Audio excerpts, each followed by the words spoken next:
ये है हमारी कायनात, जिसका साइज दो चीजों से मिलकर कंप्लीट होता है, एक ऑब्जर्वेबल यूनिवर्स और दूसरी non observable universe. Observable universe कायनात का वो हिस्सा है जिसे साइंसदान देख पाते हैं। यहाँ से रोशनी जमीन तक आ पाती है, जिसका साइज 93 बिलियन लाइट ईयर है, जिसमें 2 लाख करोड़ से ज्यादा गैलेक्सीज मौजूद हैं। नॉन ऑब्जर्वेबल यूनिवर्स कायनात का वो हिस्सा है जो मौजूद तो है लेकिन हम उसे देख नहीं पाते, क्योंकि ऑब्जर्वेबल कायनात से बाहर मौजूद स्टार्स और गैलेक्सीज की रोशनी हम तक नहीं पहुंच पाती, जिसकी वजह से हम उस कायनात को देख नहीं सकते। लेकिन कायनात का वो हिस्सा मौजूद है, ये दोनों मिलकर होल यूनिवर्स बनाते हैं। अब यहाँ सोचने वाली बात ये है कि अगर हम नॉन ऑब्जर्वेबल कायनात को देख नहीं सकते तो हम कैसे कह सकते हैं कि ऑब्जर्वेबल कायनात के बाहर भी कायनात मौजूद है। तो मैं आपको बता दूं, नॉन ऑब्जर्वेबल कायनात का पता साइंसदानों को ग्रेविटी के इफेक्ट की वजह से है।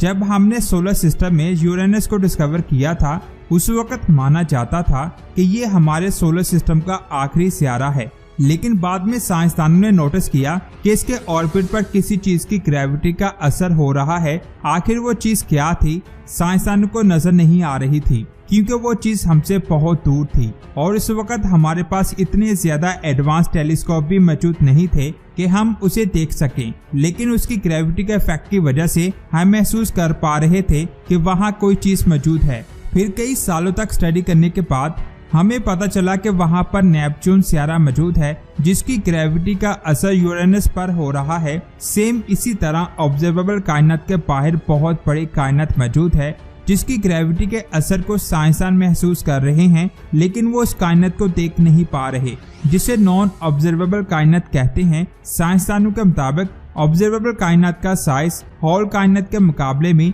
0.00001% है और नॉन ऑब्जर्वेबल कायनात ऑब्जर्वेबल कायनात से 99.999 गुना बड़ी है, जिसका मतलब है कि हमने जिस कायनात को देखा है वो उस कायनात के सामने कुछ भी नहीं है जिसको हम देख नहीं सकते। जैसा कि आपको पता है कि हमारी कायनात मुसलसल फैल रही है, जिसकी वजह से साइंसदान का कहना है कि हमारी ऑब्जर्वेबल कायनात बड़ी होती जा रही है। अब यहाँ सोचने वाली बात यह है कि हमारी ऑब्जर्वेबल कायनात इस वक्त कितनी बड़ी हो चुकी होगी।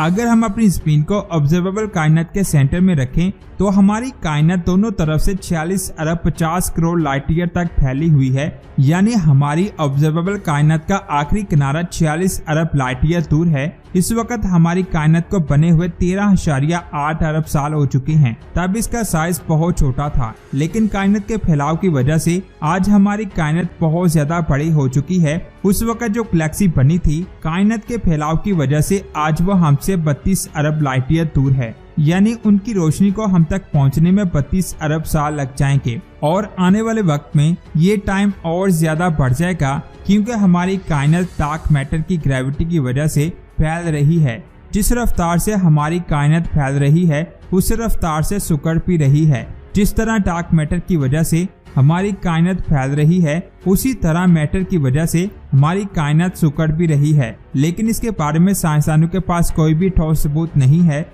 ये बात आप जान लें कि हमारी कायनात के अंदर दाखिल होने का कोई भी पॉइंट नहीं है, यानी कायनात के अंदर और बाहर जाने के लिए कोई भी रास्ता नहीं है, बल्कि इसकी एक हद है। ये हद कैसी है, इसके बारे में साइंसदानों को कुछ भी नहीं पता। जिस तरह आप गुब्बारे को फुलाते हैं वो फूलता है, जिसकी वजह से उसके अंदर स्पेस बढ़ जाती है। इसी तरह हमारी कायनात फैल रही है। जैसे आप जानते हैं कि यहाँ मैटर मौजूद होगा, वहाँ स्टार और गैलेक्सी बन जाती हैं, जिसकी वजह से हमारी कायनात का कोई भी सेंटर नहीं है। हम फिजिकल इसको सोच नहीं सकते। डार्क मैटर की वजह से हमारी कायनात फैल रही है, लेकिन हैरान करने वाली बात यह है कि ये फट भी नहीं रही। इस बात का अंदाजा हम बेकिंग ब्रेड से लगा सकते हैं। जब ये तैयार होता है तो फटने से पहले ये फूल जाता है।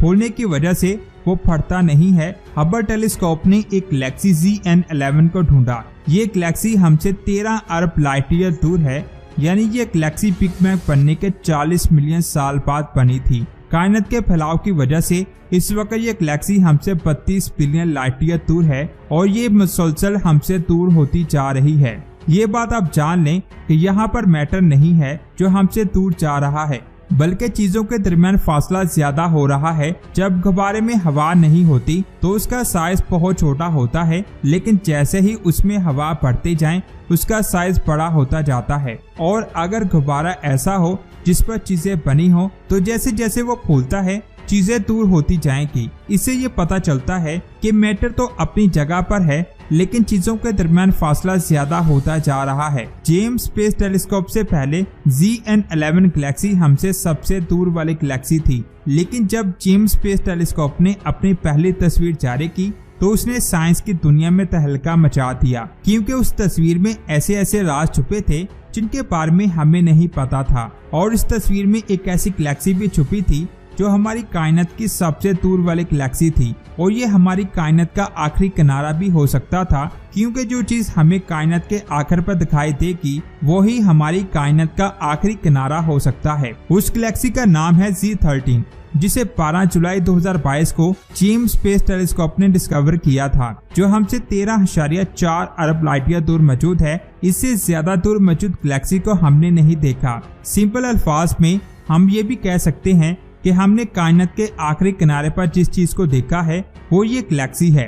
इससे आगे हमने आज तक किसी चीज को नहीं देखा। इस गैलेक्सी की दरियाफ्त ने तहलका मचा दिया। कायनात के फैलाव की वजह से ये हमसे बहुत ज्यादा दूर जा चुकी है, और एक स्टडी के मुताबिक ये हमसे 34 अरब लाइट ईयर से भी ज्यादा दूर हो सकती है, जिसके सही डिस्टेंस के बारे में हमें नहीं पता। अगर हम इस गैलेक्सी को अच्छी तरह से स्टडी कर लेते हैं तो हम हमारी कायनात की असल उम्र के बारे में जान पाएंगे, और ये भी जान पाएंगे कि हमारी कायनात कैसे बनी।